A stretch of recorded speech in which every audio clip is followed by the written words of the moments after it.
Okay, there we go. All right, everybody. Welcome. And Sunday Sketching is back again. This is the 10th episode spectacular. We have a very special guest tonight, as you can see.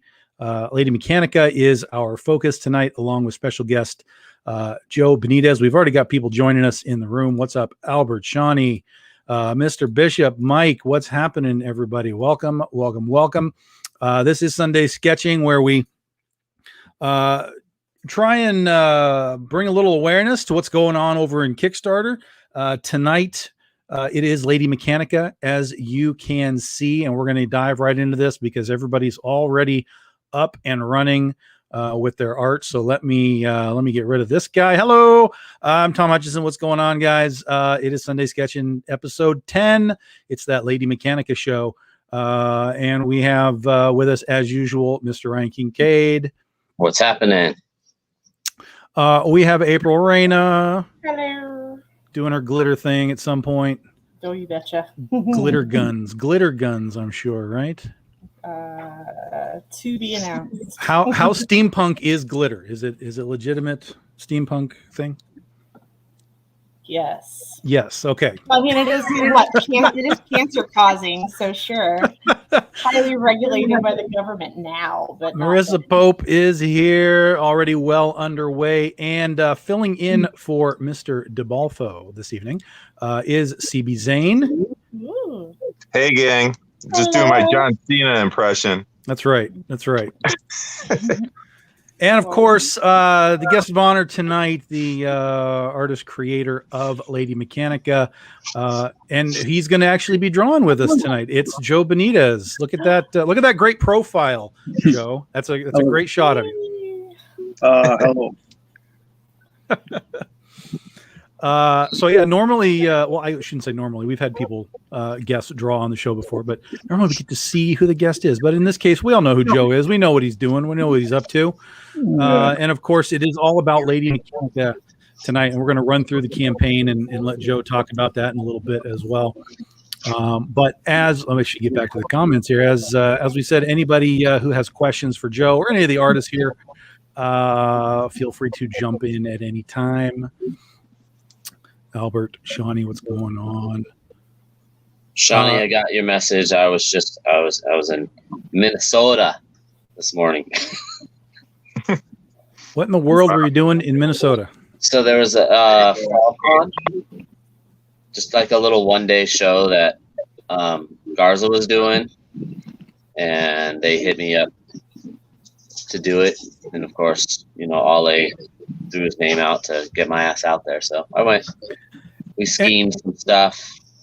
And they flew you out first class, of course. Yeah, all the way in my Ford Fusion in a 7.5-hour drive. Oh, okay. Yeah. No, they were gonna take care of transportation, but I can get there faster than driving to the airport, waiting for the airport, then the flight. Then the closest one is, Minneapolis. I was like, I'll just drive. It's all right. That, and you can take all your stuff. Yeah. It's true. This is why I drive basically everywhere, is I just fill the van up with, more than enough stuff. And then that way, when you're there, you've got a nice display of everything. I love Joe's displays. Joe's got great displays. Joe's got a freaking monster setup. Yeah. You got to give credit to Marcia. She's the one who pretty much put all that stuff together. And I think Tabby. Yeah, Tabby. Yeah, she again, it's like I don't really know exactly who started putting it all together. So I just show up when they tell me. I've seen Tabby, I've seen Brink. Just depends on where you're at. Right. Yeah, we were across from Joe at the last amazing Vegas con. All right. Yeah, it was good to look at. I mean, obviously, it's cool, all the banners and everything, but you got to have that awesome art for the banners too. So, yes, Mr. Schiff, welcome. It is Joe.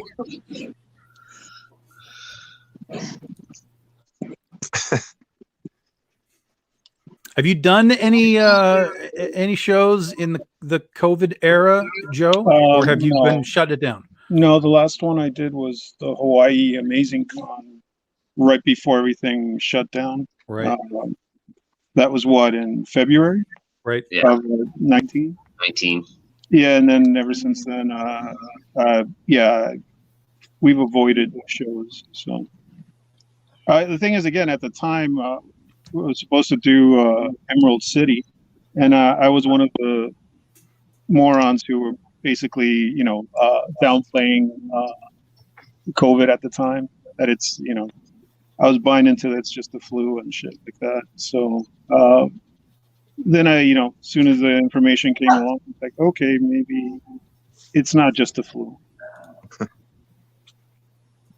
When it's all said and done, we may look back at it as just the flu. No, it's like again, there's a few people I don't know anybody who's passed from the flu, but Yeah. I know a few people that COVID got. So I don't know, again, it's like I know a few family members who got it, and it's like it was not fun. Yeah.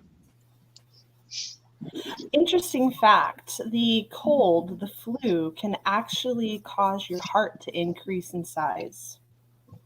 Oh, the Grinch needs it. Wow. Yeah. True. All right, Sheldon. Just, fun fact. I like it. Keeping it educational. It's all fun and games until you have to do the stairs, and you're like, oh.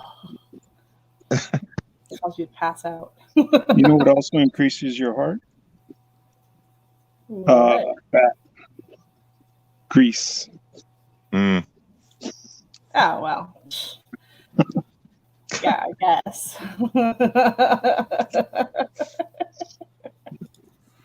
Mr. May, what's up? Freddie, welcome everybody. We're just doing our thing here, folks. Chit-chatting about comics, art. The Grinch has come up already in our first, 8 minutes, which is an interesting segue. If anyone's got questions for Joe about Lady Mechanika or anything really, feel free to jump into the conversation. So Joe, I know you've done this on interviews many times, but why don't you give us a little bit of the background on where this Lady Mechanika came from for you? Dragon Con 2009. It's again, when you go to cons, you see the noise in the background. You see Klingons and stormtroopers and cosplayers of anime, and you see steampunk people. And that show, I was hanging out with a little group, and they were steampunkers. They had that, and it's like it just sort of caught my eye, and I was thinking it's like that would actually make an interesting comic, and there wasn't anything out there at the time. I think League of Extraordinary Gentlemen was out. Hellboy to some extent, I guess, and I think there was this book called Girl Genius, but really nothing more than that. And I just thought it's like, that would make an interesting world to play around with because it hasn't been exploited yet. And Now, yeah. was Iron and the Maiden around that time? Iron and the Maiden, probably. Is that steampunk? Well, I mean, I guess there's steampunk, the Chris Boccello, or is it Bocello? That was Turner, Joe Matt. I don't know. I just remember. I remember that, but it was short lived, and then Lady Mechanika just blew up. Yeah, but there was an actual book called Steampunk. That was Chris Boccello. Yeah. Oh yeah, that's right. That was about, I don't know, like 6 or 7 issues and a couple of little spin-offs. So yeah, there wasn't a ton of it. It was filtering out, but there wasn't anything. Obviously, nothing that's reached the level of Lady Mechanika by any stretch of the means. No, not even close. Yeah. So, that thing is, I was actually Martin Montiel, the master who does all those little gears and shit and the page frames and shit. Mm-hmm. It's like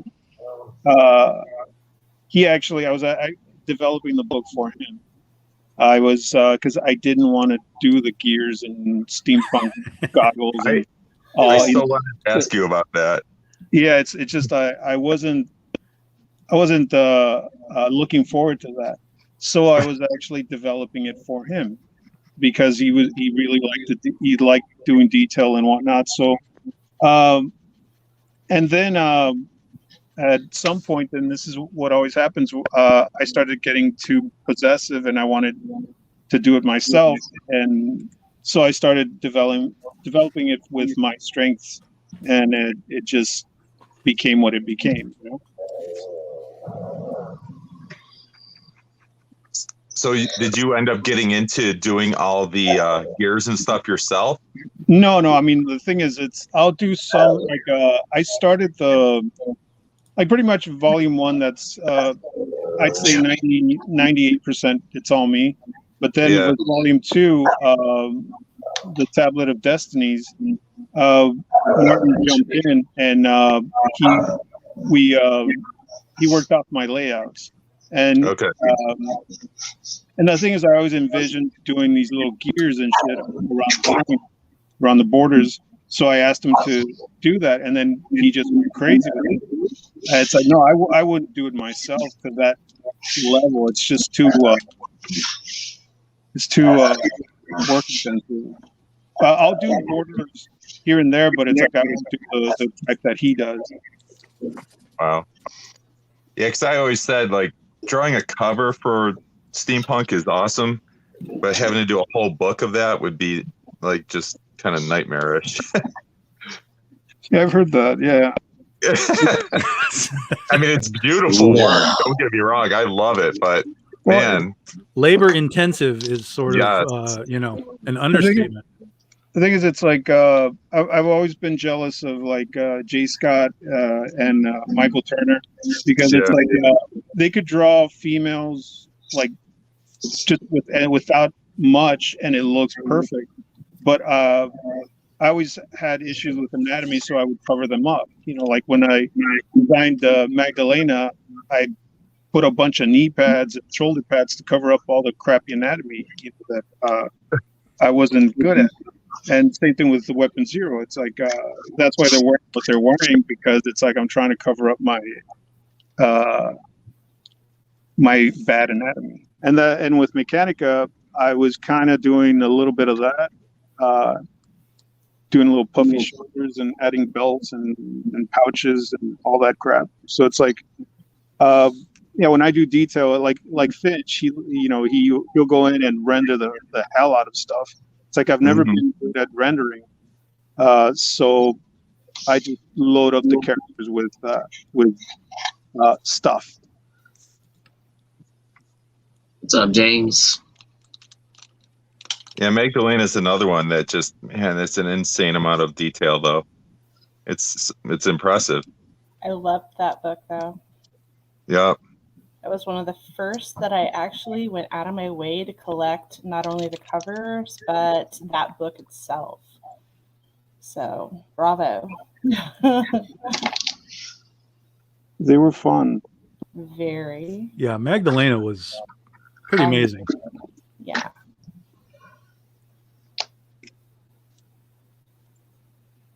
And you can kind of see a little bit of, I mean, she was fairly labor intensive as well with all of her gear and get up. So that was probably a pretty good sort of precursor to coming over to Lady Mechanika. Yeah, I mean, that's why she wears the cape, so I can cover up, a shorthand.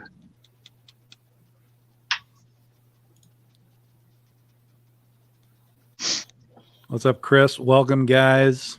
Mark May is asking, what are some of your artistic influences, Joe? Pretty much Todd McFarlane, Michael Golden, Jim Lee, Mark Silvestri. Pretty much the image guys from the late '80s. I mean, early '90s. J.C. Leyendecker, Masamune Shiro. Again, it's like the thing is, getting feedback. Yeah, I was gonna say where were you in the because you were doing stuff Whoa. with Image, kind of in the Hold on. relatively. Hold on, Uh-oh, hold on. what happened? I'm getting really bad feedback or like distortion. Do you have Facebook open? Well, it's like it's very distorted. I can't hear you guys. If you have Facebook Yeah, open, Let me go should I back. exit and then come back? Yeah, if you think you need to drop out and come on back. Distortion. Boo. Big win for your Chargers, Tom. Dude, epic freaking win today. Epic freaking win. Who'd they play? Chiefs.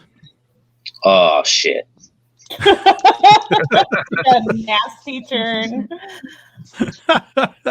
All right, let's get let's try this again. Any better, Joe? I'm trying to fix it. Okay. Hear us any better? It's again, it's just very distorted. Okay, speak. Speak. Yes. Yes, sir. Speak. There you Hello. go. Better? Testing. 1, 2, 3. Yeah. Okay. Yeah, I don't know what happened. But we're good now? Yeah. Okay, excellent. So I was kind of curious because you were kind of in Image, not in the original early years, but relatively early on. How did you get into the Image side of things? Was it straight through Top Cow, or was there something else going on? Yeah, 92. This was a year after Image started.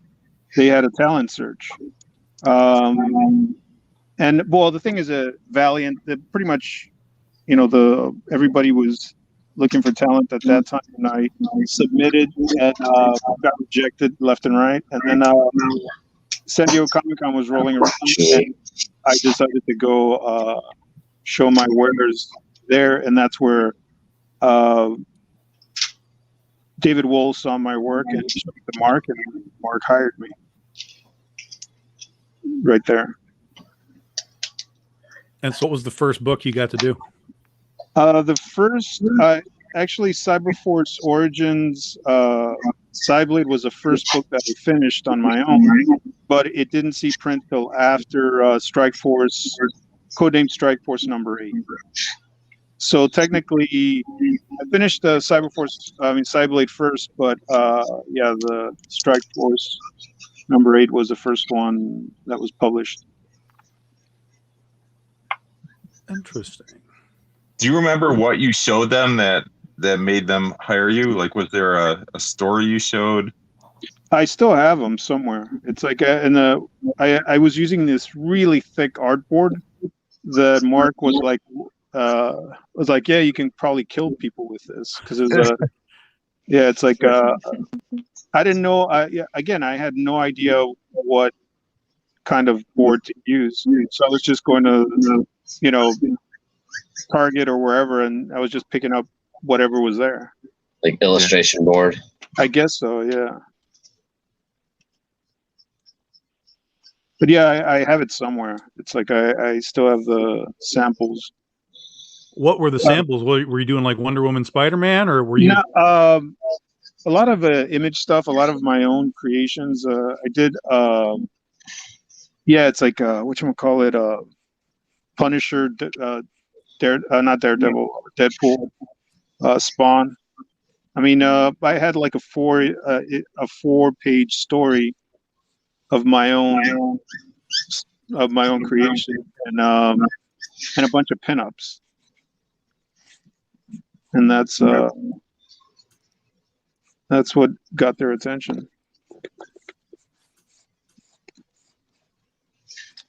Do you have a favorite book or character that you've worked on, or one that you've always wanted to and haven't had a chance?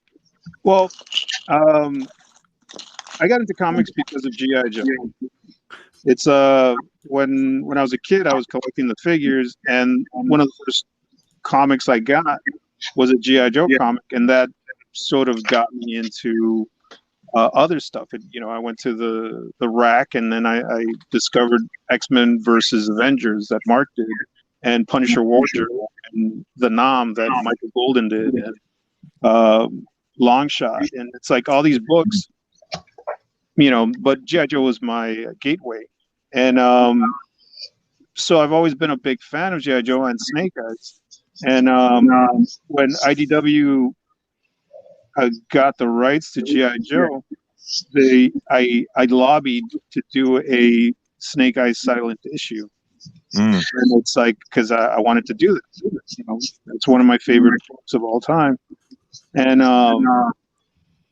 they got it, and they got Larry Hama to lay it out, and I basically lost it, because it's like I got so overwhelmed, so stressed out over it, so anxious that I couldn't enjoy it, and every line was very labor intensive. Like I couldn't have fun with it. Yeah. And so it's like, it was one of those where it's like it's the book that I wanted to do, and I didn't enjoy doing it. I psyched myself out. Did you ever get to do any G.I. Joe stuff, covers or anything? Yeah, I've done a few covers, and did like when Devil's Due had the rights. Yeah. I did kind of like a Order of Battle thing. I did some characters, and Crimson Guard. Well, I mean, a bunch of them. It's just like a little bio thing that they put together. Yeah, like those Marvel Who's Who things. Yeah, right.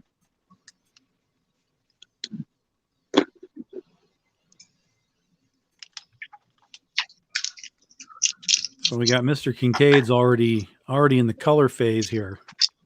I got this watercolor paper that I'm trying out, and I remember last time I did it, when I inked it first, all the inks bled, so I'm not trying to do that on Lady Mechanika, because I don't want to shit the bed in front of Joe. No worries, man. It happens. Yeah, you don't want to do that live.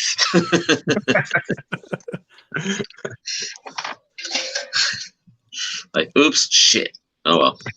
That's why I had to start mine way early, because I'm like, this is a really intense character. It's just happy accidents. Haven't we learned anything yet, people? Yeah, well, so with some of these characters we've created, they have the following like no other, man. You screw up like Lady Mechanika, and those, they will let you know. Yeah. I'm gonna get a message from Brink tomorrow, like, why did you do that? I don't know. Just under pressure. That's good, man. It's been, how long has this been now? You said 2009, right? So Yes, we debuted in 2010, October, with issue 0. So 11 years, Lady Mechanika, and you guys have now decided to take it over to Image and let them do the heavy lifting for you. Yeah, it's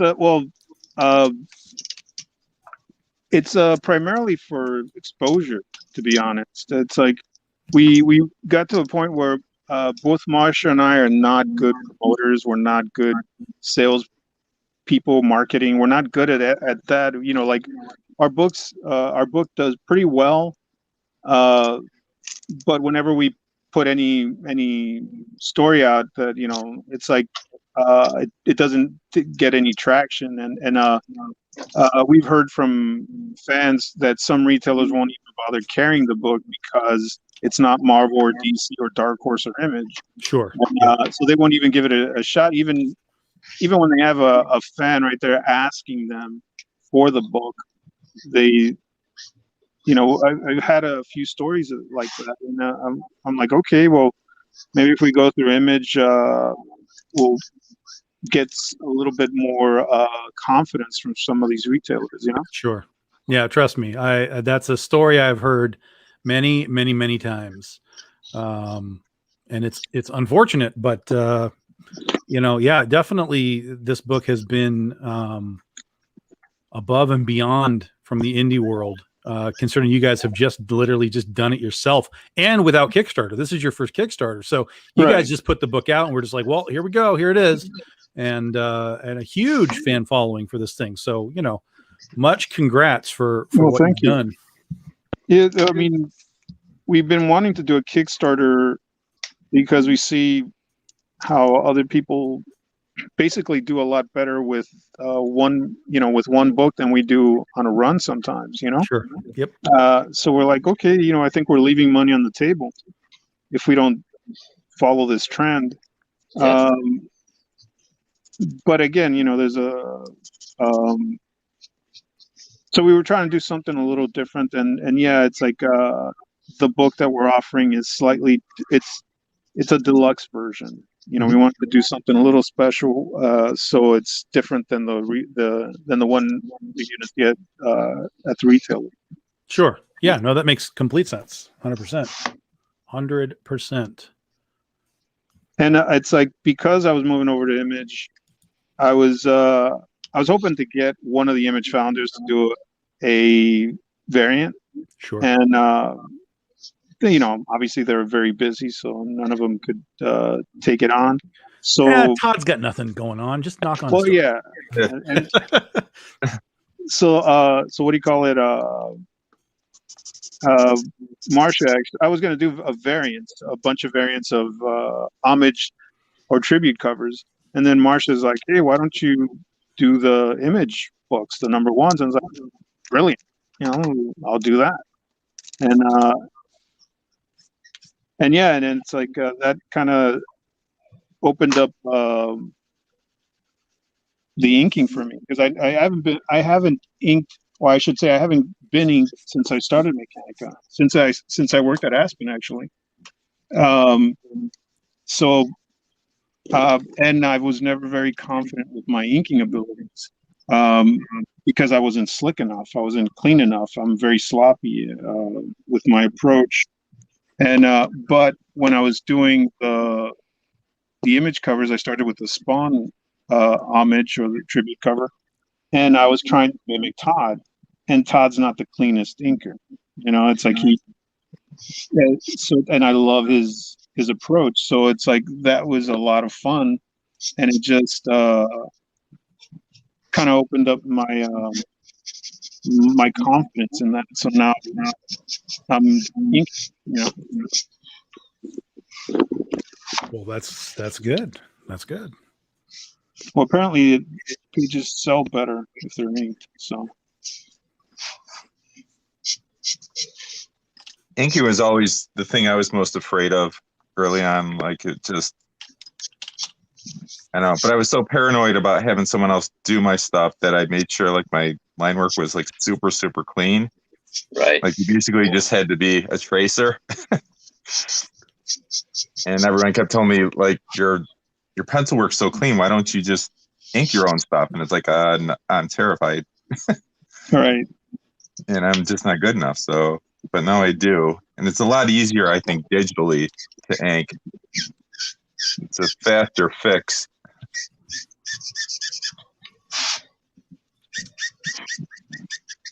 I learned to do it on my own after, like, I did one cover where the inks, like, basically butchered the cover, like, horribly.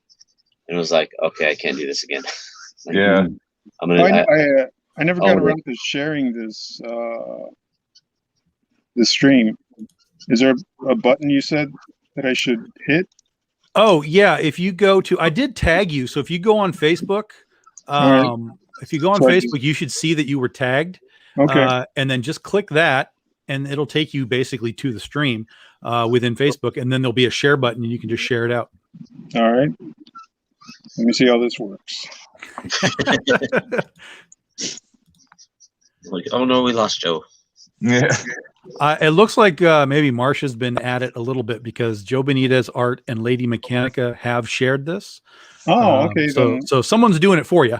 Oh, perfect. Then I don't have to do it. There you go. You're set. I wanted to share it on the Instagram. Is that possible?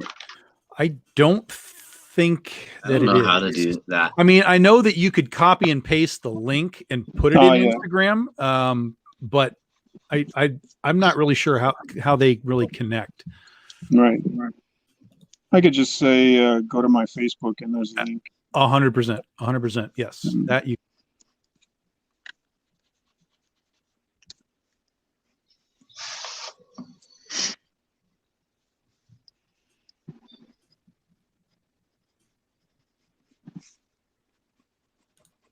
Yeah, we haven't checked in with CB in a little bit. There he goes. Yeah, CB's got your lines are really crazy clean. When you started doing stuff with Big Dog Ink, did you? I don't remember. Were you inking like the cricket stuff and all that, or did somebody else? No, someone else was inking that at the time. I just, like I said, I was at that point where I just wasn't brave enough to do it yet. But I eventually, it was shortly after I had done the cricket pieces that I started inking myself. I just figured it was time. I just had to bite the bullet and do it. And I guess I've kind of never looked back. And so every once in a while I look at, the interiors and I'm like, oh, that one turned out good. That panel. Every now and then something looks right. Right. But like I said, digitally, I don't know, it's faster for one. And I like that.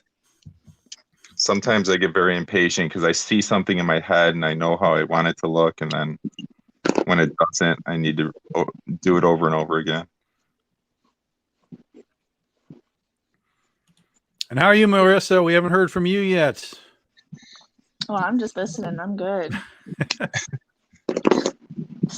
I can't. It's hard for me to talk and draw sometimes, especially if I don't know what the hell I'm doing. And Is that clearly, like, I've been erasing. walking and chewing bubble gum? Well, I can do that just fine. Oh, okay. But Like fancy. Yeah. Excuse you, Tom. No, like sometimes whenever I draw, Who like knew? if I'm not sure what I'm doing, or how I want to go about something, I can't talk. There's just so much like problem solving happening. Like I've given her a dress, I given her pants. I gave her pants, then I put her back in a dress. And then I gave her ruffles and I took them away. I'm like, well, no, probably should put those back. Yeah, Nope, I was put them away noticing a again. lot of erasing. Matches and That pants. was Like, I can't fucking draw fabric. Are you kidding me? Just put her in tight pants, call it a day. save that for the colorist. Yeah. They can drop in a nice texture pattern, and suddenly it's pants. Yeah, suddenly it's pants. So yeah, I had to start her like way early just because I'm like, she's such a detailed character that it's gonna take a minute for me to get a grasp on her because I'm so, I don't know, like technical. It's hard for me to let stuff go whenever I don't think it looks right. So I had planned on cheating. How are you going to starting early, but 8-hour drive from Minnesota kind of screwed that over. You don't need to cheat. You're fast enough. I know, but it's Lady Mechanika. Yeah, but you're Ryan Kincaid. That shit don't fly. Bruce, welcome. As far as commissions, if you're looking for commissions, you just got to hit these guys up individually and let them know you're interested and figure out their schedules. Generally, though, the pieces that you see on the show here do go up for sale. So if you're interested in anything that you see as far as buying, same thing. Just let people know, let the artists know, and they'll let you know what the prices are and all that kind of good stuff. 1 million. And when you were saying about being Ryan Kincaid, I kept thinking of Seinfeld with I'm Keith Hernandez. Yeah.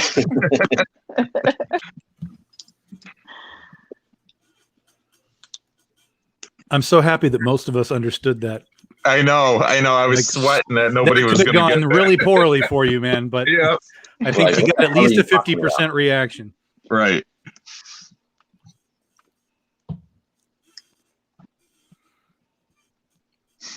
Ryan does blind flips on his streams. Is that how you handle your art there, Ryan?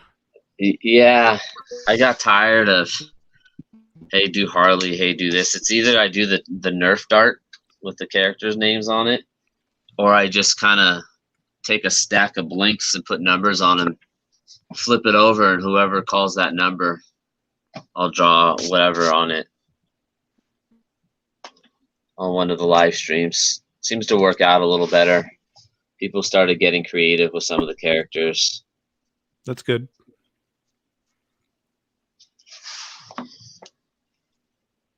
When we do like commission nights, it's like being at a con. You get 19 commissions, and 17 of them are Harley or Poison Ivy. Like, I don't want to do that again. I remember I was at a con. I think it was Amazing Las Vegas, one of the early Amazing Las Vegases, and Mark Bagley was there, and he was sitting next to a friend of mine who was working for BDI stuff. And so this guy tells me, as we go to dinner, he's like, "Yeah, I'm sitting next to Mark." And everybody that walks up to his booth just says, "Can you draw Carnage?"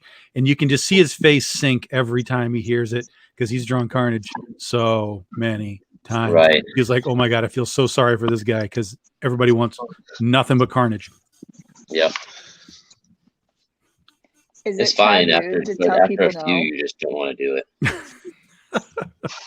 I sat next to Chad Harden in Vegas one year, and he only takes so many commissions as it is, and all of a sudden I started getting all these commissions for like Harley Quinn, and it was right when like probably 10th issue out, whatever, and it's still all Chad. Everyone, Harley Quinn, and I'm sitting next to Chad. Like, you guys realize, like, Chad's the one that draws Harley, right? Get it from him. And he finally poked over his head, and he's like, "I'm done taking commissions. Everybody that's asked, I'm shooting them your way." Like, okay, I get it now. It's that trickle down effect. Yeah, I've got people trained to not ask me for Venom anything. Do not Venomize anything. Thanks, Marvel. Zombify? Venomize. So when they came out with that Venomize series, everybody was like, "Can you draw Princess Leia?" Sure, but can you Venomize her? Can you draw SpongeBob SquarePants? Absolutely, but can you Venomize him? What? Like, why would you want that?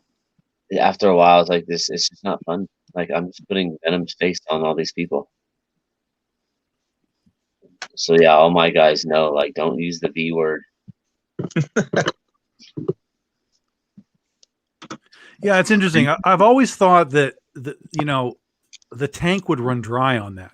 At some point, how many Harley Quinn or whoever drawings can you have? Like, I was a huge Wonder Woman fan, and I used to get a lot of Wonder Woman sketches, but I reached a point where I was like, well, I mean, I've got like a lot of Wonder Woman sketches now. Maybe I want something else.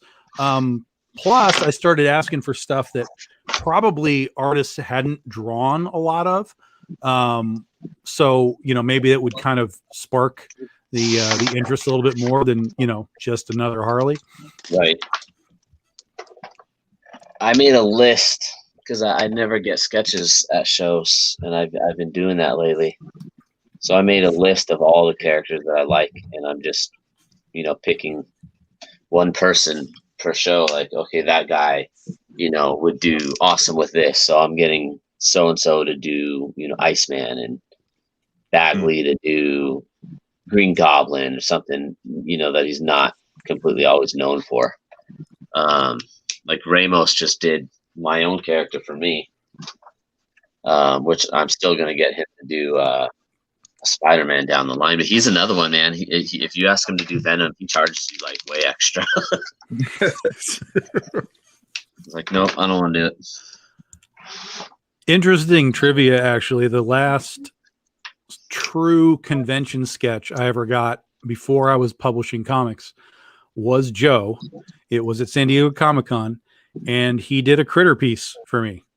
This was before we were publishing, and I was just having people drawing critter as con sketches instead of asking for Wonder Woman or whatever. So that was the last true con sketch I ever got before we started publishing.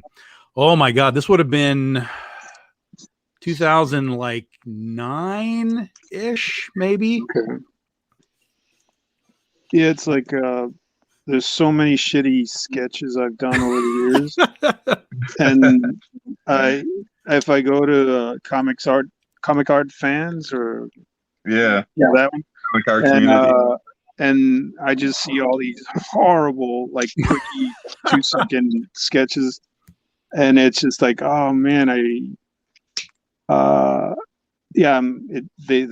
gross. Because the thing is, I wasn't comfortable doing sketches at cons, so it's like it took a while for me to actually put in the effort and time. So I would just really rush these really shitty pieces, and now they're all over the net, Well, I was gonna say I'll go find it and show everybody, but now that's like, well, we don't want to embarrass them. But I really liked it. I thought it was great, and it's immediately recognizable as Joe. It's like you'll look at it and be like, "Yo, that's Joe Benitez."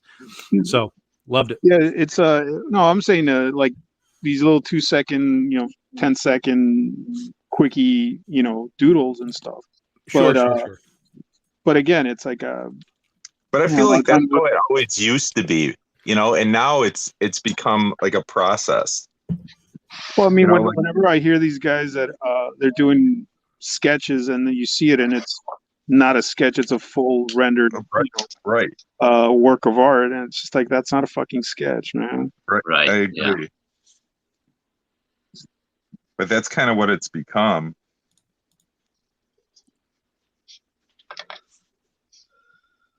Yeah, Terry keeps me on my toes. He does some random stuff. Terry's here, guys. If you are interested in purchasing, you're going to have to beat him out, I think, in some cases. Yeah. Well, I'll flip a Harley book, and he's like, "Draw me the hyena." Okay. I met Steve Epting at a San Diego Comic-Con once. When he was doing cross-gen stuff, and he had just started doing this pirate book called El Cazador, and so I asked him to draw the ship, and he looked at me like I was from another planet. And he was like, "Really? You want the ship?" I was like, "Yeah, give me the ship." He's like, "Awesome." So he drew the ship, and it was awesome.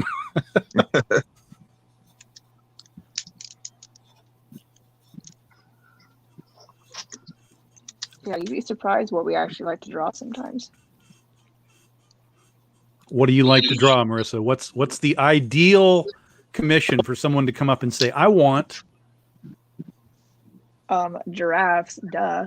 Giraffes. I love it. Yeah. I That's love awesome. drawing giraffes. They're so much fun. Like Paul Lee commissioned me to do giraffes, or a giraffe, and I gave him like 7 giraffe heads, like necks and everything. And some are making funny faces, and some are just regular. But that was a lot of fun to do. Like, it was, you didn't really have to you could just like relax. So there you go, guys. There's the stuff Marissa in. You need to go, "I want Wonder Woman," and she'll go, "Okay," and you'll say, "As a giraffe." Good. It's like Venomized, but not. Don't say that word. But a giraffe. It's like the V word, but a giraffe. That's right, Jason. So, Ryan, does that mean you were really serious about that? So you're not going to venomize Lady Mechanika tonight? Nope. Not venomizing. I couldn't do that to this character. That'd be fucked up. I think I've venomized everything at this point, besides Lady Mechanika. I didn't do it. Somebody asked me to venomize a Lady Death once, and I was like, hell no. You just can't do that to certain characters. But I had people as a joke. They were like, "Let's get Ryan to venomize Carnage." What? That's where I was like, all right, I'm done. I'm out. We're not doing this shit no more. It ain't funny anymore.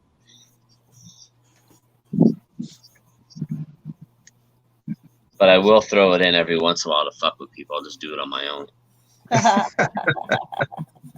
You said you hated this.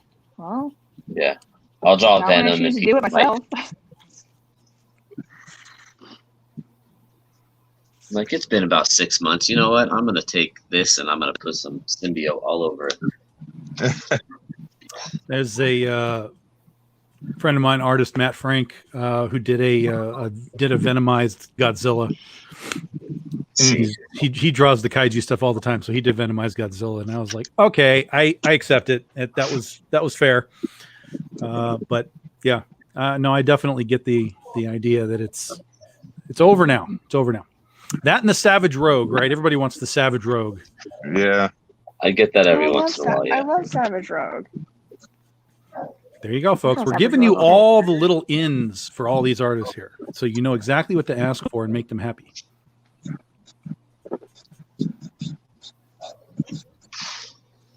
Joe, is your when you do convention sketches now, is it always Mechanica, or do you get asked for anything else? Primarily, yeah. It's I'm trying to think. For a while there, it was Dana Troy and Starfire. Oh yeah, well you did a I love great Starfire, too. run on Teen Titans for a while. That was a great period of time. Loved that. Yeah, it's just like, so I got a lot of that. Magdalena, I get a good chunk of those. Darkness, actually. Yeah, I get a lot of darknesses. I can see that coming up a lot. Yeah. That I character have is so a hot. 8x10 Harley head from Benitez that he just put up online, and I bought it for Shannon. And I have a Green Lantern. Like, what size were those? Like little 6x9s or something, Joe? That Oh, you you were mean the doing just postcards? random characters. The postcards? Yeah, it might be postcard size, but it was done on like tonal paper. Yeah, 8.5x11. Yeah. So Yeah, he would just randomly put stuff on his Instagram. If anybody wants this, just random Yeah, characters. I'm like, I'll take that one. those are they take a lot of the pressure off. If someone asks me to do a sketch, I labor over it. But if I'm just messing around and, okay, I did this Batman or this Green Lantern or Harley, whatever, it's like, yeah, if anybody wants it, hit me up. And that reduces the stress. Because, I mean, again, like I've had commissions. One went, I think, over 5 years that I just never got around to because I didn't want to. I was just psyching myself out. Again, it's like I get too lost in my head, and when the reality is, if I just do it and just chill, it'll be fine. But it's like I want it to be perfect, and it never comes out perfect. The plight of the artist. Oh yeah, that's Right. the old saying, right? Is art's never finished; it's only abandoned. Perfect or not perfect, but done. Right. No, I mean, I think that's why, like this approach of actually inking my work or my pages. There's that moment where it's like, okay, it's done. Like if I want to fix it in pencil form, I just go in there and erase it and redraw it. And that, I'd go days and weeks of just redrawing the same figure over and over. But once you ink it, it's kind of like, well, if you want to redraw it, you have to white it all out and draw it. So it's helped me to commit to the piece. Just like it's done, let it go. And it's been very difficult for me to do that. A lot of times so.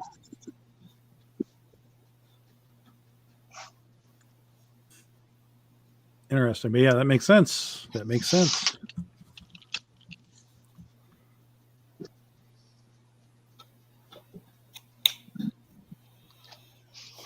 How you doing, April? Oh, I'm good. I'm good. Overthinking it.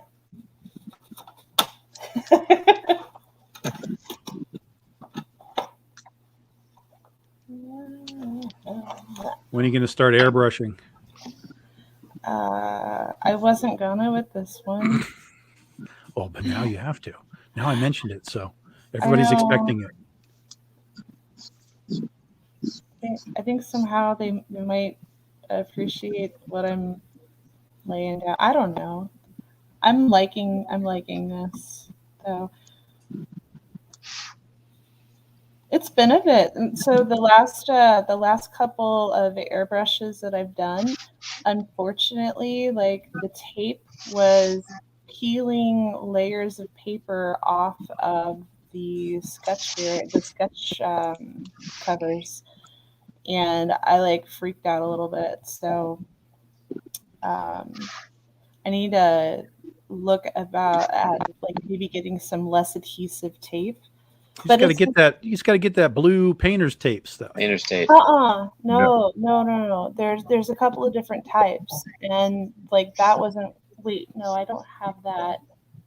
No, but this stuff works great on the Strathmores, but I used this on the blank sketch variants, and then all of a sudden it started pulling the Oh yeah, you can't put that stuff on. Well, no. blanks. Usually I don't have a problem, but this last set of sketch blanks that I had, I was really surprised. So I put it away for a couple of weeks. That and mermaid season's over at the moment, so I'm not having to fill in as much like solid blue coloring or whatever. So I really haven't needed it. But yeah, we were having a few complications there for a couple of spells and not having a good time.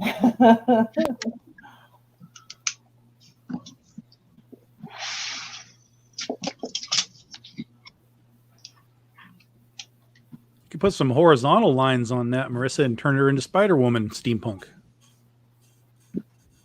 Ooh. I'm like, yeah. No, Sorry, I get my horizontals and my verticals mixed up. Wrong show, Tom. Wrong show.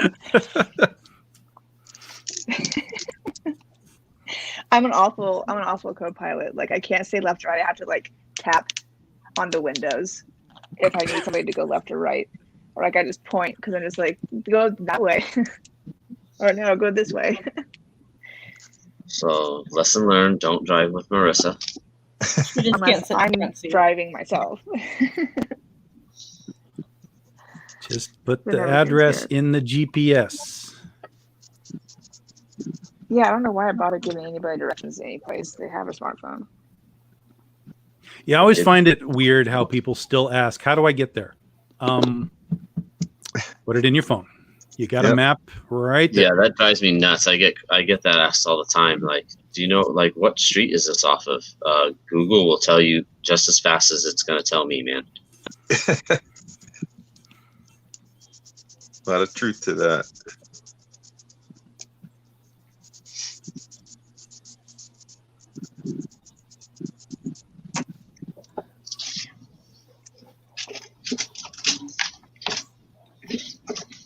Well, we have come into our first hour here. I mean, we should take a minute here, Joe, and we can take a look at your campaign, let everybody know what's going on and what they can get.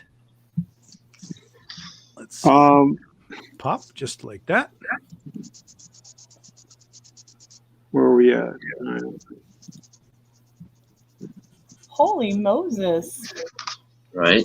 So yeah, Congratulations, he's doing all right, folks. He's doing all right. Yeah, 928 backers. Needless to say, if you back now, which you should, it's gonna be fine. There's no risk involved now. Correct. There's no risk involved. There's not enough people to back out to give this any cause for alarm. So yeah, super job here. You're roughly halfway through the campaign. So epic start here. So we'll just kind of scroll through, and if you want to kind of tell people what we're looking at, if you've got anything specific you want to talk about the campaign, add-ons or whatever that they need to know about, you can do that. Just make it kind of a little browsing period here. Right. I think the latest update is we added the final covers for the Wildcats and the Shadowhawk homage cover or tribute. Okay. So it's like because again we were working on it wasn't final before. I think we're going to add on more trade paperback tiers because we've gotten a lot of requests for those. Sure. Yeah. Yeah. So what is this story? What is the Ministry of Hell? So we don't have to let them read it. Give them the lowdown. We're going to go back to Mechanica's earliest memory, and go in there and kind of see what happened to her when they found her. So it's like yeah, and I guess it's like I don't know how to explain it without giving it away, you know. That's always the tricky part. Yes. The first 4 pages pretty much, you know, give you an idea of where we're going with the story. It's just she's found, and we showed what she had to with the ordeals that she had to deal with, what kind of like shaped her in her early years, and the people that were around her. Yeah, like I said, I'm not a good salesman. It's always been like again, like it's with me. It's like, look, here's my art. If you like it, cool. If you don't, cool. You know, it's just like read the story. If you dig it, it's this is why it's been this is why we're going through Image, because again, we're really crappy marketing people. Our idea of marketing is put the product out, and if it's good enough, people will find it, you know. Sure. 100%. Yep. But yeah, it's like I just wish I was a little bit more of a salesman, you know? It's definitely a learned thing. I had to learn how to do it, and I'm still not good at it. I agree. I mean, I think the product should speak for itself, really, as best it can. And in the case of this, I think it certainly does. But if Image can give you an extra pop, then there's nothing wrong with that. Right. Yeah. I mean, let me see. Yeah, it's basically we're gonna dwell into her past and tinker with stuff that happened back then. You've already unlocked a ton of stretch goals, including tattoos. I see the tattoo there. That's something we have not done yet. Yeah, it's like we were trying to find interesting things to do, but affordable ones as well. You know? Sure. Yep. Right. Because again, here, so yeah, any ideas of what's or suggestions that might be good? I mean, you're all over it here. You've got the trading cards, the magnets, the bookmarks, the stickers, the buttons. I mean, you're all over sort of the standard fare of stretch goals. So I see keychains coming, all that kind of stuff. Yeah, no, I mean that looks all great to me. The only thing maybe that's different in some of our stuff is we occasionally will do like a metal trading card, to kind of make it a little more fancy, that kind of stuff. But I mean, no, I think this looks great. I think the art looks great. The setup of everything looks great. I mean, all of your layouts and your designs and everything are always awesome. So it's pretty obvious it's going to translate to goodies in a great way. I love that you got Matteo Scalera right there. I love that guy's stuff coming up at 95K. Yeah, he did a commission piece that I fell in love with, so I approached him to see if we can use it as a cover. And actually, so we got Olivier Vatine to do the issue 1. He's doing issue 2. We have Jay Anacleto who's doing number 3. Oh yeah. If we get to 120K, then we'll show that one. Nice. And then Sia Ohm is doing issue 4 or variant. She's also going to be working, or she is working on a story for us that will be the story that will follow the one we're doing right now. That's awesome. Not an A-list cast or nothing to worry about. So we got your digital edition here. We're doing deluxe editions. What makes it deluxe? What are we doing here? It's 20 pages of story plus 28 pages of content. Well, you're going to see the rough art for book 2, as well as some pages from book 3 and 4, with some behind the scenes unused art, like some of the characters. I did some designs for some of the characters that look completely different than the way you're going to see, than the way they ended up, and also kind of follow through my process of how we went about creating or crafting this particular story. Sure. That's dope. There is the Spawn cover we talked about. Yeah, with Peter Steigerwald. Good old Peter. Yeah, he's a very talented young man. He's going places. He's okay. He's okay. I've worked with him a couple times. He's all right. He's coming along.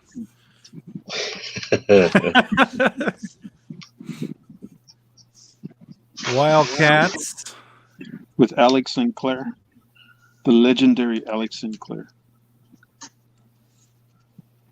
Yeah, I got Alex to color a piece of mine, and I was like wanting to poop my pants when he was like, "Sure, Ryan, sounds fun." I was like, "Seriously?"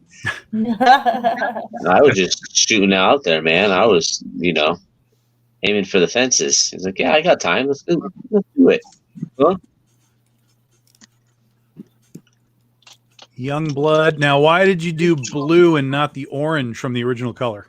We wanted to go with a night, cool, like the opposite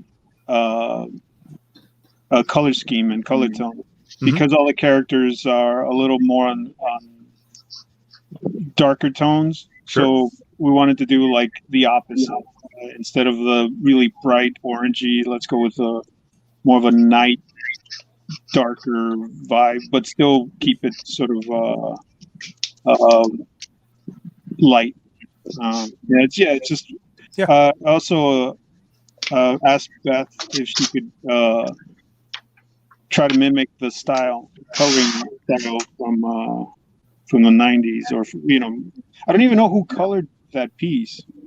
Do you guys know who colored the original, or who colored the original Youngblood piece? Yeah.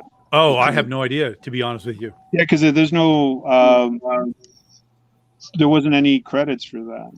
Is that right? Well, I should say I didn't find any. Maybe I didn't look hard enough, but now I'm curious. That's literally I have no clue. Yeah, and that one was done by Beth Sotelo, and she just knocked it out of the park. She also did the Savage Dragon, or the Savage Dama. Very good, very good. It was a great idea to do the covers like that. Yeah, it's like because there were 7 covers, and at the time when I'm doing it, we only had 7 stories out. So I assigned each story to each cover, and it kind of fit.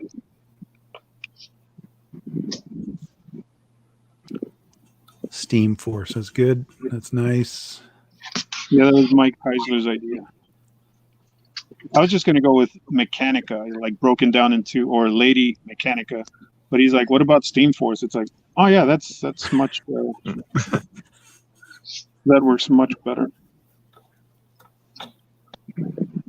Yeah, Clockworks. Clockworks, that's good.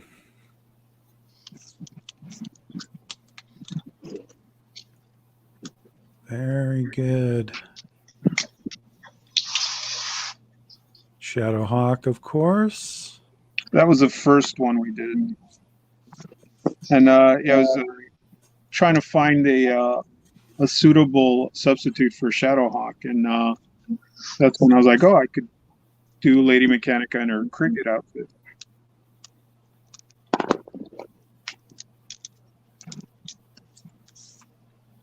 And then you got some combos happening, metal prints, the digital library, so you can catch up. That's always a good thing. All the trade. Is that all the trades?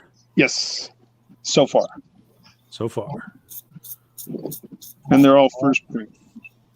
Damn, that's a hell of a deal. Holy smokes. You kidding me? 7 books for $90. That's amazing. Right. That Oh is- wait, not the trades, the soft cover, the hard covers are the first print. I think the soft covers are not. So I just got to make sure that I'm not. Trade paperbacks. That's still a hell of a deal. Regardless of first printing, that's a great deal. If you've not read Lady Mechanika, this is where you go, right here. 7 books for $90. Boom. See that? Free US shipping, folks. $90, you're done. Yeah, it's we wanted to make it affordable for foreign Sure. charges, but it's really, I mean, Hard. shipping is Shipping really is expensive. Oh, it's a bear. It's an absolute bear. Like I was considering, like, maybe I was talking to a friend of mine in France who owns a comic shop about possibly doing something, but I never followed through. But I was considering, like, maybe like having people like go like, hey, go to this retailer and have them order it for you or something. I don't know. Again, I'm just brainstorming, just trying to find a way to reach some of those people. Yeah, it definitely that's one of the sticky points of crowdfunding is getting it to out of country, unfortunately. Yeah. Especially right now, they keep changing rates like every other week. Right. Oh. Yeah. They're going Yeah, into we, the holiday season. Yeah, holiday season they arbitrarily bump it up too. Yeah. Also, it's like I think the price of paper was changing week to week. Yeah, paper is definitely a thing to look at as well. There's no question. So here is now this only exists as a metal cover. Is that right? Well, no, that's on this particular campaign. Actually, wait, I think we're doing the regular Virgin cover of basically the Vatine and the regular cover for the retail version. You're going to get if you get I think the Noble or the Royal tier, you get those 2 covers in Virgin without any logo. Okay. So yeah, and but you'll get the regular. Those are the regular covers that the regular retail cover. So there's the hardcover set. There's 5 of those out so far.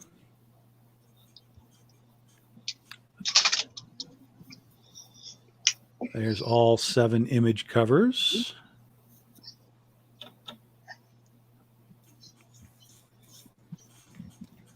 All 10 variant covers from the campaign. Yeah, that's what I'm talking about. You get a virgin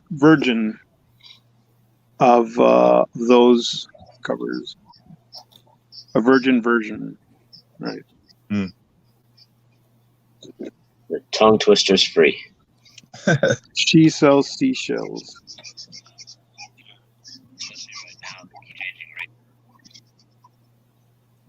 And so here you get the Royal Patron. You can actually get a sketch as part of that. Right. We're doing a sketch cover that's limited to 25 copies. Mhm. And the only way you can get them is if you get one of the top tiers. And like the Queen's package, you get a torso, and the one right below that, you get a bust. Aha, got it. All right, there we go. Good looking stuff, guys. Go do yourself a favor if you have not tried the book out. It's easy to do so, and it's already well funded. We'll get right back up to the top here. Well funded. You're easily going to cross that 1,000 backer mark. That's fantastic, dude. That's unbelievable. Mm-hmm. So again, super congrats. This is fantastic. When does it actually release through Image? Does that start sometime next year? December 3rd, I believe, or the first week of December. Okay. There you go. So get to your comic book store. Let them know you want the book. Tell them it's not optional for them to not be buying it. This is ridiculous. This is Well, now with 2021, Image, people. Put independent comics in your comic book store. Well, I think now with Image, there's a little bit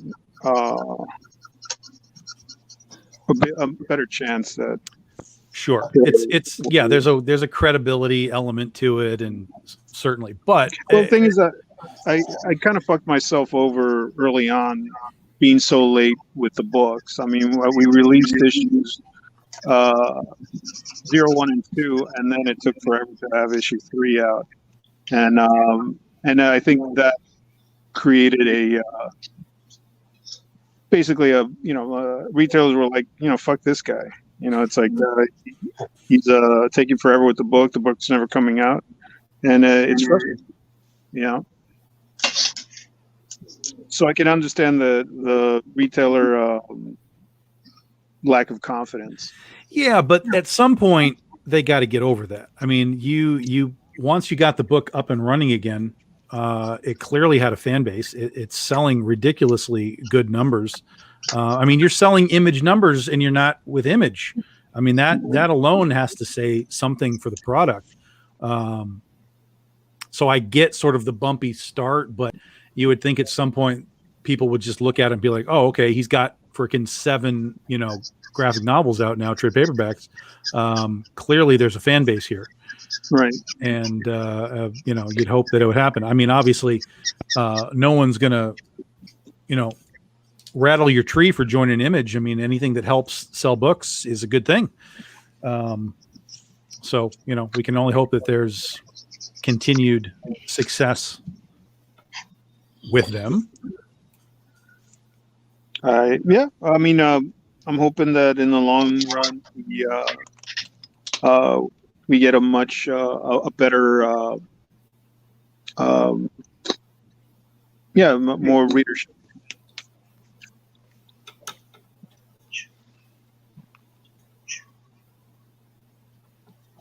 All right, let's check in with everybody here. Mr. Kincaid, are you bleeding your inks again? No, I'm doing okay. I'm being cautious. It's always weird using new papers. It's like different sketch covers. Dumb of me to test it out tonight, but just got to do it. That's what happens when I find an art store in Minnesota, and I'm like, hey, look, let's go buy a bunch of stuff. It was the first thing I ran into. We went and set up at the show. Was on our way to the hotel. JJ's like, we should find an art store. And literally as we got off the freeway, there was a Blick's art store. I was like, hey, what do you know? I love Blick. It's the best. One in Minnesota. Yeah. Spend $1,000 on markers. Why not? Right. It's so easy to do whenever you go there.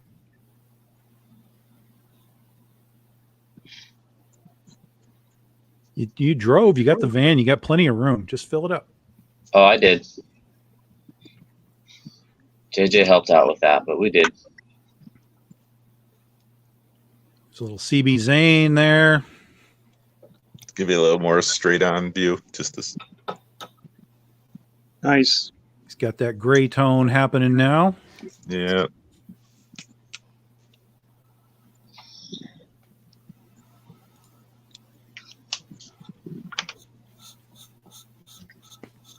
April's got that. What do they call those guys with the beaks, April? The plague doctor. Plague doctor. All that COVID talk at the beginning.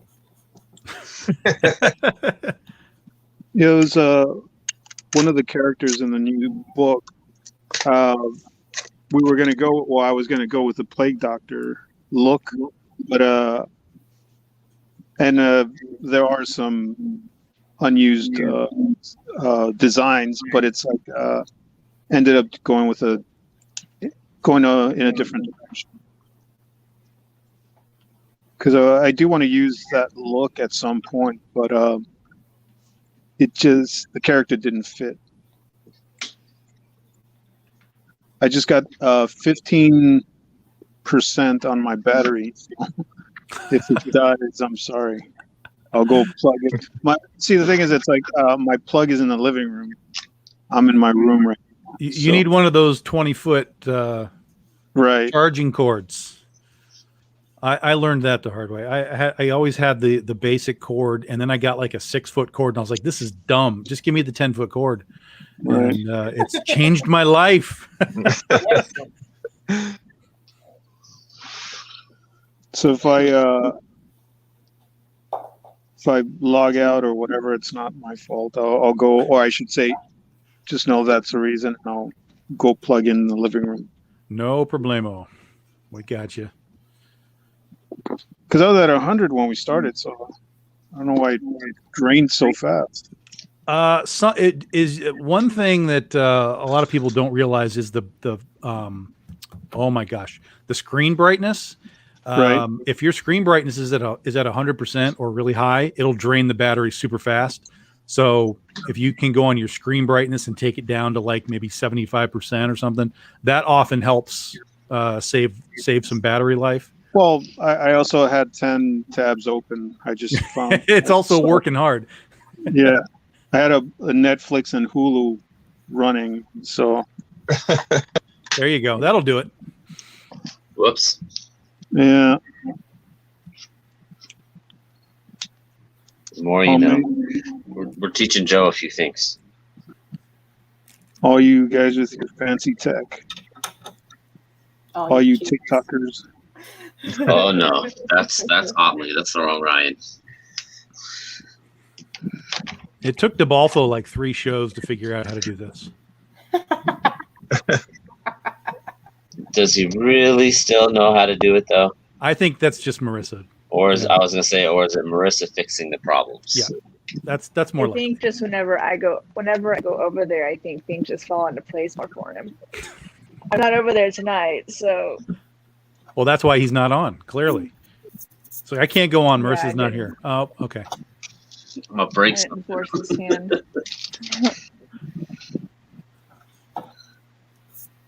Marissa, that's really pretty.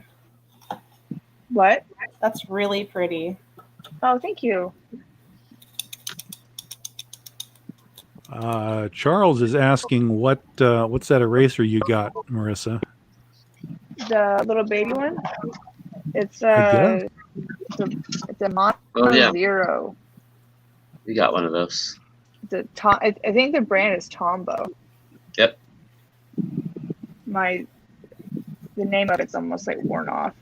It's I itty think it's bitty. a Tombow. Yeah. Mono Zero. It's Elastomer eraser. It's the best thing for all your small shit. It's good for the gears, huh?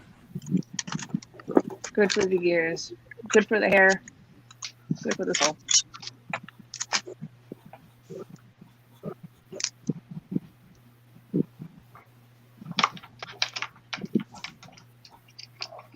Yes, all the sketches are looking awesome, folks, as always.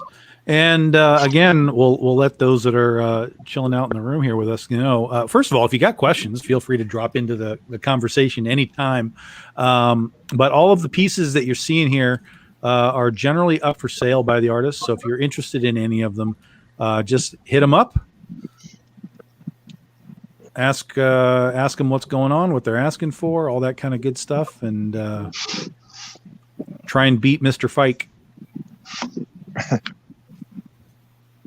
There was a good question before, but I didn't want to interrupt. But someone had asked about a Lady Mechanika movie. Yeah, I saw Is that. that something you would be up for? Or? Of course, it's the problem is when people take the property and they want to do their spin on it.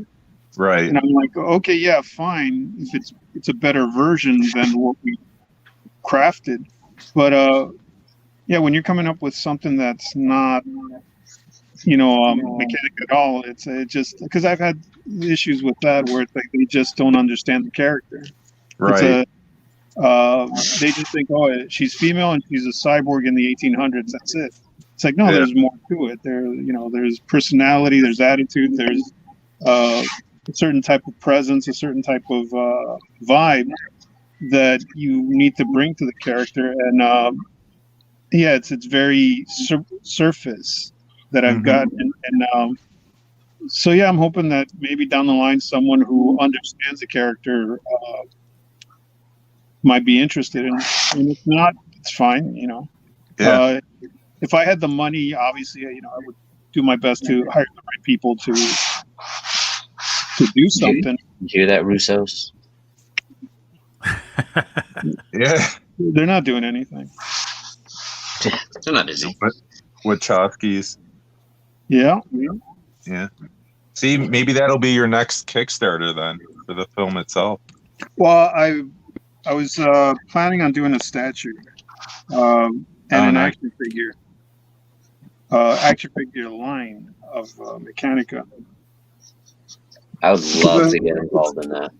Yeah, one of the things I want to do is start my own action figure line or collectibles company, a la McFarlane. Yeah. But again, it takes a lot of money to do that. I see. My thing is I don't even know where to start. Like I want to do some of that with my own property, and I don't even know where to begin. Yeah, prototype. No, I know that. I just got to find who can do that kind of stuff. Yeah. Right.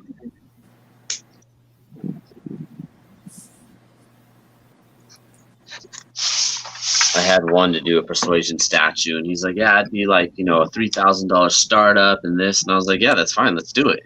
And then I never heard from him again. I was like, "Okay, well, maybe not." Yeah. 3,000 is actually cheap.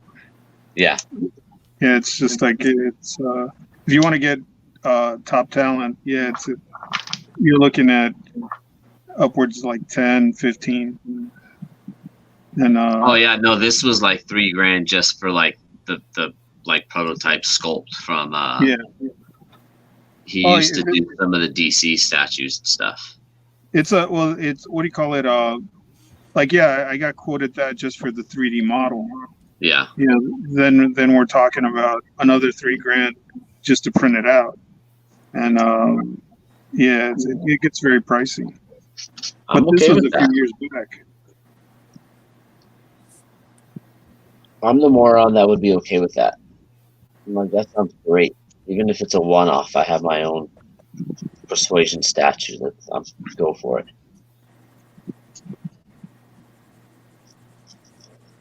I heard the thing to do now is board games or tabletops. I heard that too. It's like there's a couple of friends who actually were talking about that. That I should look into that. But my problem is I wouldn't know where to start. I would need someone who actually understands that world, who knows how to create the game. And Yeah. all the little figurines, I could find someone to do that, but just establishing the gameplay, it's just not in my wheelhouse. Well, and you need, like you talked about with Image for the marketing, you need a company that has already done all of this. Right. stuff. I've seen so many companies just come in and come out. They've done a few things and they got them done, and that's fine. But they just disappeared after a handful of releases. Right. So you need that sort of Image style company behind it too. Right. Yeah. It's like I was talking to a friend last night, and he mentioned a few or a couple that I should look into, but obviously I forgot. So it's like, I don't want to reach information. But yeah, it's I'd like to look into that. Like, because again, I guess it's like there's some campaigns that have done really well.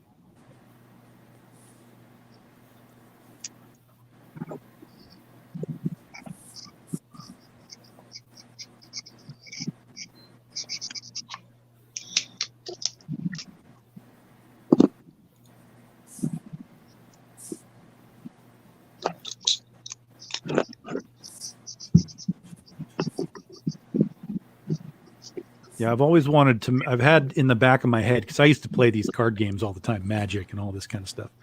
Right. And when I lived in Chicago, we had friends that they would have game night every month and just played all kinds of different things. And so I always had this idea of making a card game for a penny for your soul, basically gambling the souls of mankind and so on between heaven and hell and all this.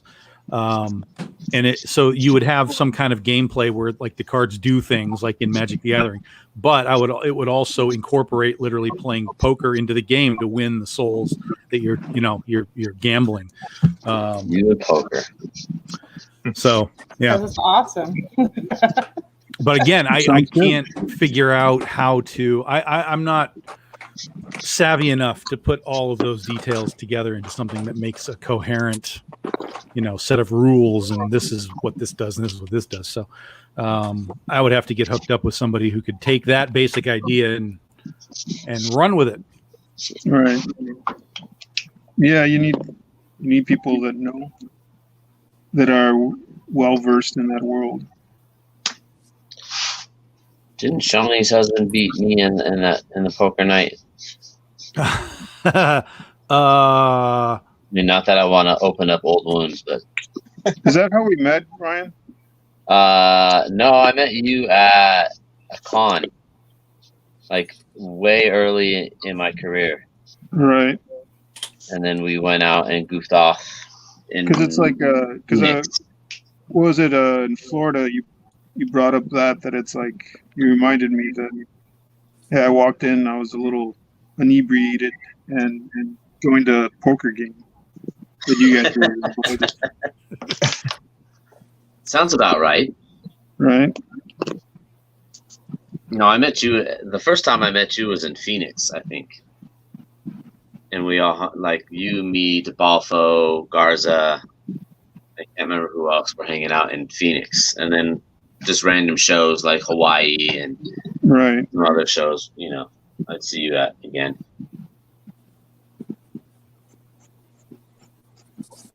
You are pretty. I will good. say some of the best advice I've gotten is from early on Joe. Oh, really?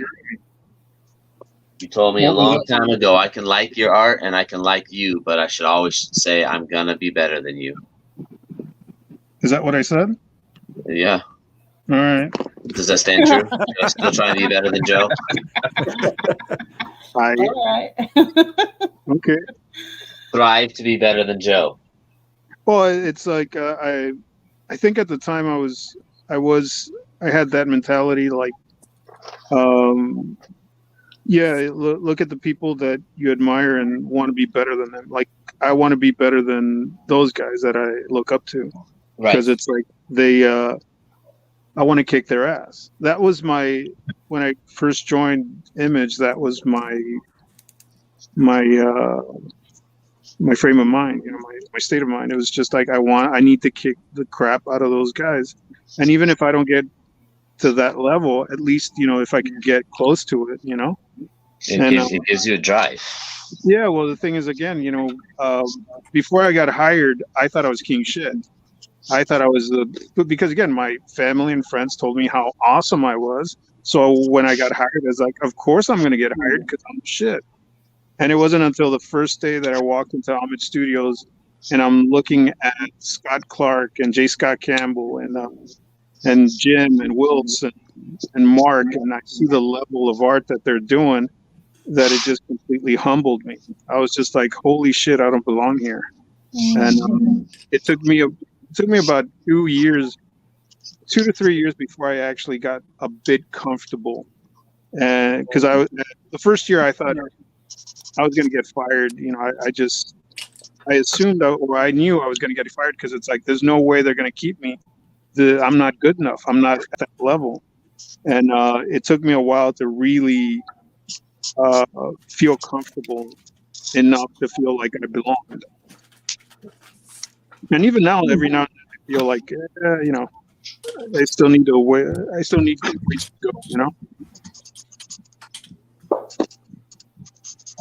So Shawnee says that you beat her husband at poker, Ryan. I did beat her husband. Yeah. I don't remember who beat me, but that person's a son of a bitch. So this is what we're talking about here, guys. We did a little charity poker tournament there.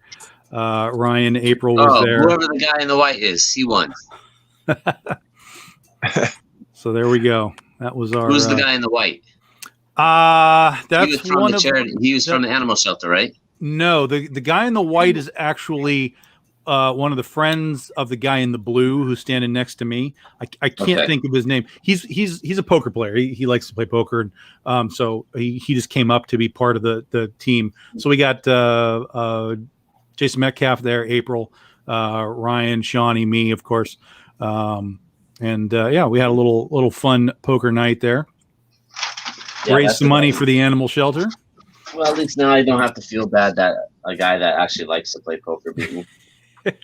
Yeah, but you were second place, man. I mean, that's pretty good. I remember I didn't know what I was doing, and I was pissing him off. Story of my life. That sounds like my poker play. Yeah, that's April right there. Okay, I'll go all in. Who cares? Let's have fun. Like, holy shit, this is not how you play poker. That's how April plays. Oh, yeah, it is. That's how we play poker. Yeah, it is.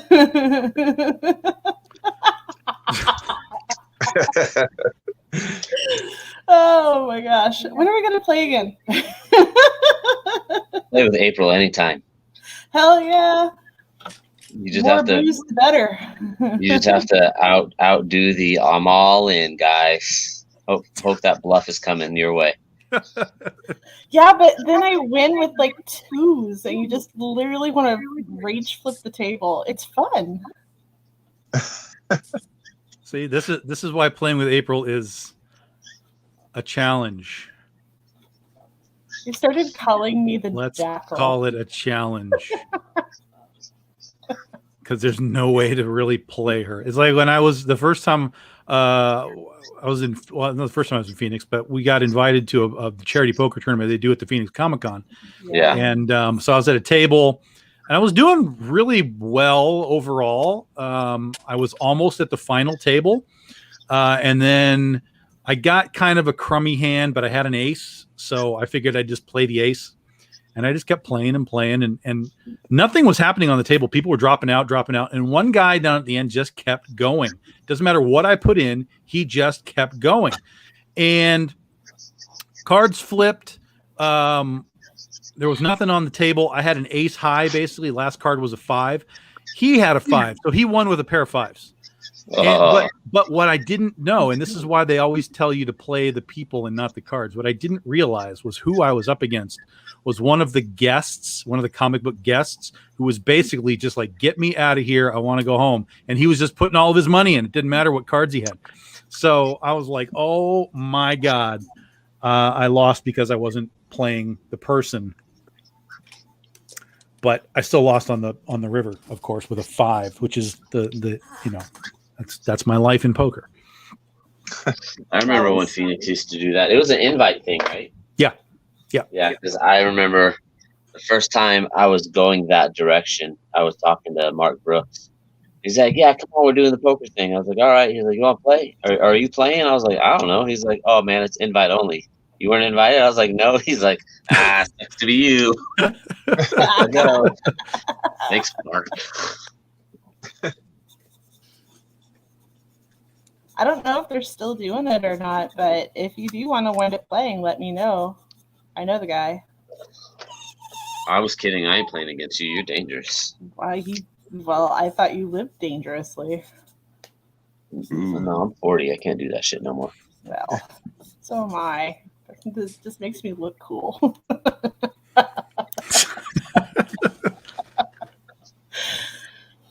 My lameness is my superpower.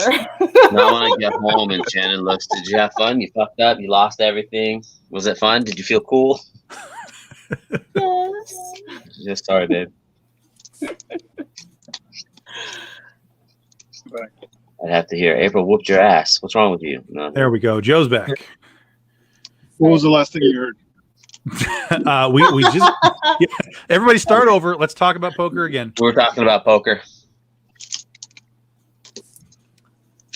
Yeah, this I don't know if you saw it. I think I posted this right before you dropped out. This was a charity poker tournament we did with April and Ryan and Jason Metcalf, and Shawnee was there. So that was a good time.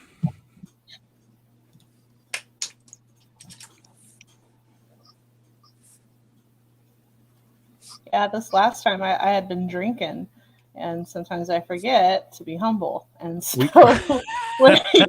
when I took out the Red Power Ranger guy with my trip twos, I was halfway around doing a round around the table going, woohoo! Before I forgot that that's just really poor sportsmanship, and sat my ass back down and was like, oh, that was a really good hand. Whatever. Yeah. It's fine. Don't win that a lot, but when we do, everyone freaking knows it. You bet your ass. I mean, yes, of course, you're right. we gotta make sure we're all at Amazing Vegas next year so that we can. I'm going. Get to the tables. You betcha. I go just because it's Vegas. I'm in. Yep. Never been to Vegas. Well, bring your ass because it's beginner's luck. Yeah. We'll put you on a craps table, make a bunch of money, and send you on your way. It's true. Beginner's luck. That's legit. The first time I ever played craps, I did like $300. Like I was just like, boom, boom. I'm just winning. And like they comped me like a meal, and like I was like, oh, this is like easy, this whole like craps thing. And never really, I never had a game like that again until I was with Aspen guys at this horrible convention that was in oh my gosh, the Boardwalk out in New Jersey. What do they call that place? Atlantic City. Atlantic City. It was a horrible convention, but we all went to the casino afterwards, and we were all playing craps. And suddenly the luck was back, and I made more money playing craps that weekend than I did at the con that weekend. So it's like, okay, I'll take it however I can get it. And it will turn your show around or destroy it, one or the other.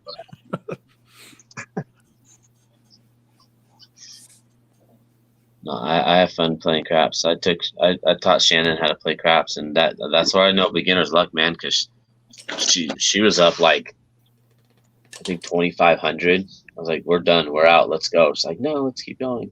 No. Oh, she kept winning. That's that beginner attitude. She kept winning. Did she do better? What's that? Did she do better, or did she lose it? Oh all? yeah, we finally, like, when we stopped, we were still up like I think $2 or $3 grand. Sweet. Yeah, but again, like that's never happened again. Right. But Yeah. beginner's luck is real. Well, Mario says he's buying the first round out in Vegas. Sounds great, Mario. So there we go. This is now officially part of this live stream, so we can call you out on it. Where's Mario? We need that first round. Of course, drinks are all free. Day, first hour, because I'm starting without everybody. Drinks are all free if you're playing anyway. No, I think one of my funnest times with Joe outside of Phoenix was whichever year that was in Hawaii. We were trying to find somewhere to go, and I don't remember who called him, but he was already at this bar. He's like, "Just come up. It's chill. Let's hang out." So we go to this Irish bar, and I have a friend of mine that worked at the bar with me. And we used to drinking game like who can drink the fastest. And he was just going rounds. Eddie Nunez, Joe, like I'll drink a Guinness faster than you can. Beats Joe, and Joe just like had this shocked look and instantly calls Gomez. Gomez, check this shit out. Come do this. He won like sketches and free prints and shit from everybody in the front row of the entire. I remember that. Yeah. Yeah. Like, damn, you beat me. Hey, hold on. Joel, come here. Come try and beat him. Next day, everyone's hungover. Here's Danny just picking up. Hey, you owe me art. Hey, you owe me prints. Hey, you owe me this. Damn. Life of a bartender. True.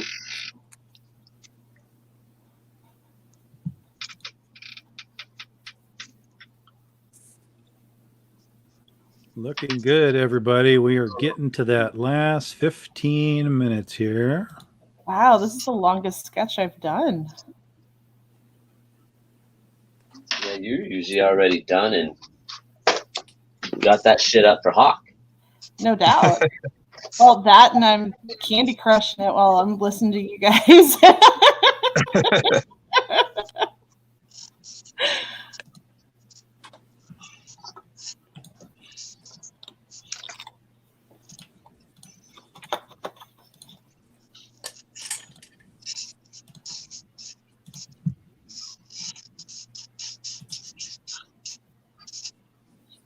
Little smoke effect there. Yeah, a little patterning and such.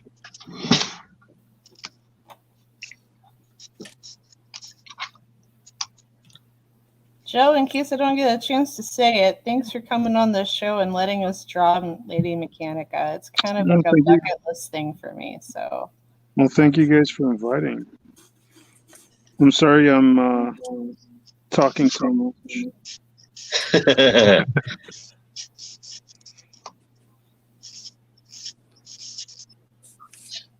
at Kincaid doing these crazy gears with the tool here. I figure you gotta, I mean, again, it's Lady Mechanika.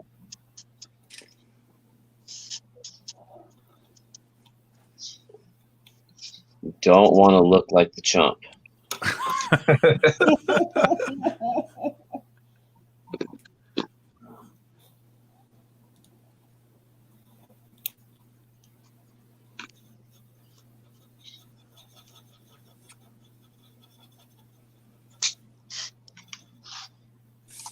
And then there's Joe. That's just like, and there's Joe. Well, Joe, yeah, I was watching Joe earlier. He was using the whiteout pen. That always fascinated me. He's using the whiteout pen. I remember watching Sam Keith use that thing at a con once when he was doing sketches and what have you, and seeing the original art that's just like filled with whiteout all over it. I'm like, this is so weird and so cool. So anytime I see people using that tool, it's really cool to watch. it is. Yeah, that's one of the reasons why I'm comfortable using ink, because I have that as a backup in case I make a mistake.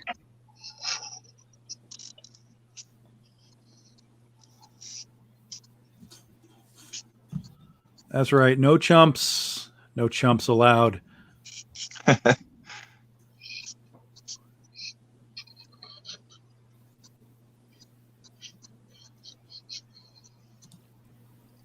So are all you guys in Arizona? Not anymore. I'm in Kansas City. But I mean, you guys are all from Arizona? I'm from LA. Oh, right on. I I live thought in you were Arizona. from Napa. I lived in Arizona for like 20 years and then just recently moved to Houston. So, I'm from Niagara Falls, New York. And we're all sorry. Yep. Yeah, I was in California for like 40 years and then bugged out about 10-ish, 12 years ago. Been in the Midwest basically ever since. Yeah, I'm finally looking for a house out here, and it's expensive as fuck. Oh, yeah. That's why I moved to Kansas City. Yeah. I mean, I was thinking, okay, I'm probably gonna get something like maybe in the 300K, at the high end. And it's like, no, average is 500K. It's like, fuck. right?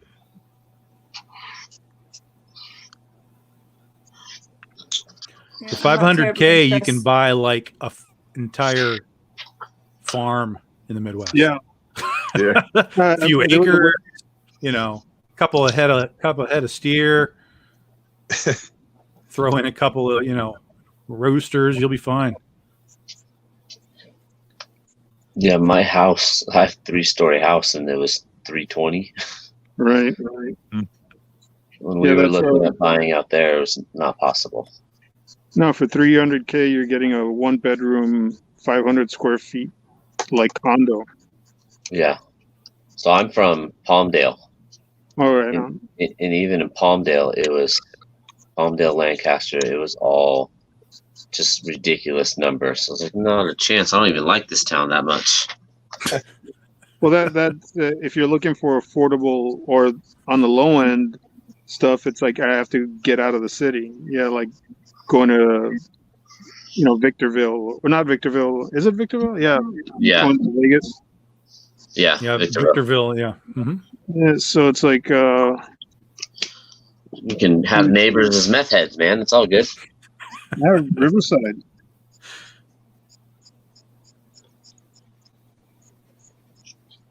No, that's where I grew up. There's a show in Victorville in October, and they wanted me to come out. And I was like, if it was not in Victorville, I would have thought about it. Like, Victorville's not bad. Have you ever been? I was like, yeah, I grew up out there.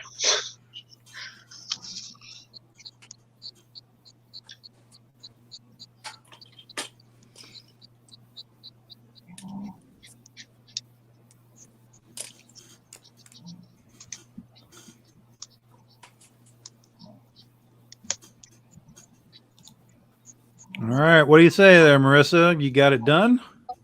I think she's done. If I keep picking at her anymore, I'm just gonna fuck her up. And so when I call it, I'm gonna call it quits. I think I'm in a good place too. So Yep, I don't want to draw any more gears, so yeah, I'm done. I was done an hour ago.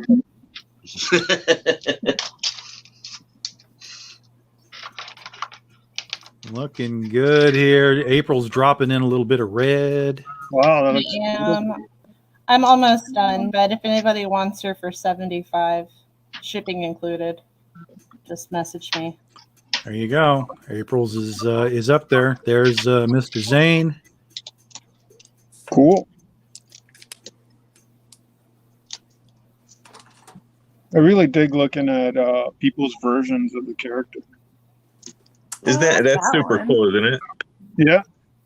No, I mean, like, I didn't mean my drawing. I meant like seeing what other people do with your character. That looks really cool. No, Lady Mechanika is in that realm of, like, to me, Lady Mechanika, Lady Death, certain characters that, man, I'm always intimidated because the fans are mega fans. Like, Yeah. you know, they know. Like, if I draw Lady Mechanika, it's literally somebody I know that's a huge Lady Mechanika fan that's hitting me up like, hey, I want that. Or I'll get a message from somebody like, hey, you needed to add a little more of this to her outfit. She doesn't have enough frills or this or that. Shit.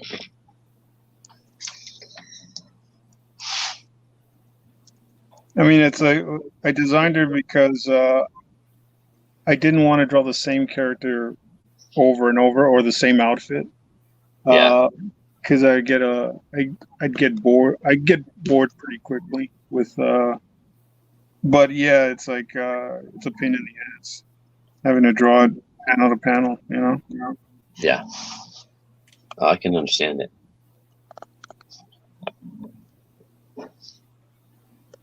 No, I mean I enjoy doing it. I can't tell people that it's a pain in the ass. Just not all the gears. That's why I got Martin to do that. Does he enjoy doing that? He seems to. I mean, It's like he loves putting detail, and it's like I mean, when we have a session when he's working, and it's just like, yeah, like give him a page, and then a few hours later, it's like it's this beautiful background, you know. So.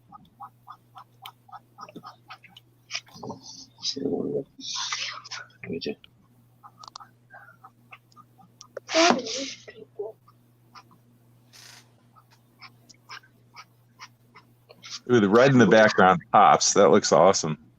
Oh, April. thank you. Well, she's only got it in her eyes, and it just seems like such a waste to not put it anywhere else, considering that it's not as colorful as I usually make stuff. So yeah, I really felt like it was a good color choice. Thank you for letting me know. There's All always right, that. so this is all. It's all looking good. It's all looking done, guys. So again, April's already thrown hers up for sale. If you're interested in the rest, just shoot these artists a message. Let them know you're interested. Thank you, CB, for joining us and filling in for Mr. DeBalfo tonight. Yeah, I hope I did it right. Thanks for asking me. I appreciate it. It's nice being back on this show. And Joe, it's nice to meet you again. Right on. Nice meeting you, man. Again. Yeah. And Joe, thanks for doing this. We appreciate it. Hopefully, we'll get a few more eyeballs on the campaign for you. Again, Lady Mechanika is live on Kickstarter, folks. 17 days left. So you have plenty of time to get involved. Tons of cool books, variant covers, bonus goodies, and so on to get a hold of. If you have not read Lady Mechanika before, there are easy ways to do that as well. Trade paperbacks and so on. And then the book is hitting stores. The standard version of the book, we should say, is hitting stores in December. So thanks for joining us, Mr. Benitez. Well, thank you for having me. No plans for cons in the last quarter of the year here. Wait until next year. Emerald City is the only show that I'm committed to. So there you go, folks. Emerald City. I'll see you there, Joe. Rock and roll. Okay. Well, I guess we know which week we have to take off then, Ryan. Or we'll have to have CB come back in and fill in again. Yeah. There you go. Anytime, man. All right, folks, we're going to let you go. Enjoy your Sunday night. We'll see you. I think we're going to see you next week. I have a couple of options popping up as far as some sponsors for the week. So we'll let you know as soon as I know what it's going to be. The 10th, we are going to be off. We got a lot of people at New York Comic Con. So just be aware we're going to be dark that weekend, but then we'll be back. So thanks for joining us. Episode 10, Lady Mechanika, Joe Benitez. This has been amazing. I hope you guys all had a good time, and we'll see you all on episode 11. Bye-bye. Bye. Yeah. Bye.